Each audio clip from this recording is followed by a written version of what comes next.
Are there any, has the commission looked at whether or not any U.S. companies are either involved in either operation, technical advice, or construction on any BRI projects?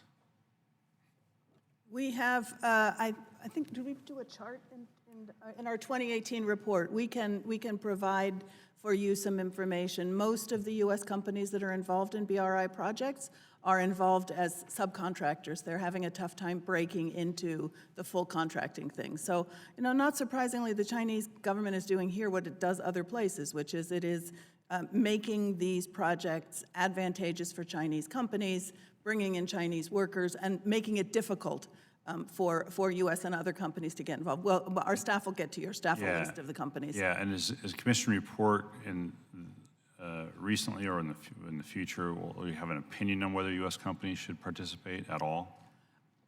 We probably would not come to a consensus on that. We have not taken a position. I mean, our belief is that U.S. companies should have opportunities around the world, so I don't think that we would be saying that they shouldn't be participating in those projects, but what we are is disappointed that if China is indeed going to spend as much money as it says it's going to spend on infrastructure, that our companies, which have a lot of experience, should have opportunities to participate there. Yeah, that was the opinion of the administration when it sent a U.S. representative delegation in 2017 to China to the first BRI or OBOR at the time conference as well. Has the commission, you mentioned Seattle and LA as two ports, as other ports as well. They don't operate, the Chinese companies don't operate the ports, they operate individual terminals at ports, so it's not like they're operating an entire port. Has the commission developed or have you studied whether or not these ports that have Chinese operators of individual terminals have taken any steps at all to protect shipping data, to protect communications, to do anything that causes the concerns that that we've heard from the panel today? We have not specifically looked at that. It's something we could certainly try to look into. I don't know how much information the ports will actually share on some of those things. I will express, I know 5G was mentioned, sort of the broader concern about where Chinese technology is getting into communication systems and the data that they're able to gather and what they're able to do with that. So there is there's certainly, I would say that I certainly have a concern about that, although I don't have any specific information to answer your question. Yeah, I guess one of my points then is it's nice to point out a problem, but it'd be better to hear some solutions as well on that point. Absolutely, that's the case. I'd also say it would be good to make sure that we can try to prevent these problems as much as we can. Yeah, right.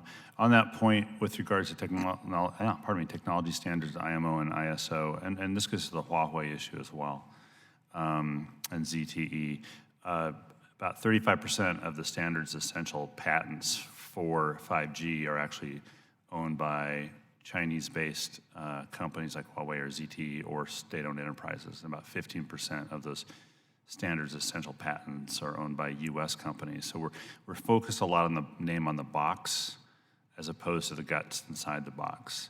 And so if the standards essential patents are owned by Huawei, it doesn't, that piece will end up in a non-Huawei box because it's a standards essential patent. And so it gets into the standard setting issue. And so the question I have for you is, it's, again, one thing to point out at ISO and IMO that there's a problem, but what are we doing to show up and make the argument and be in the room when the votes are taken about what these standards are going to be?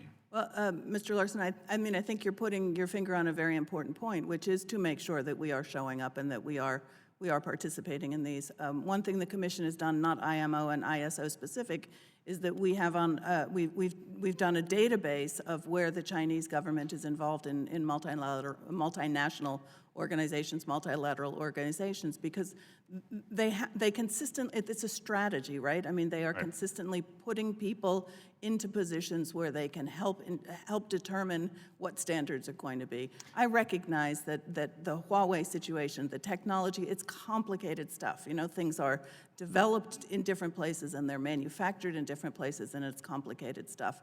Our role is really to point out some of the concerns about potential problems, and as I said, to try to make sure that we prevent those. But I'm out of time. I'd just say in conclusion, we're playing a lot of defense and not a lot of offense here, and I'd like to see us open up the other side of that playbook.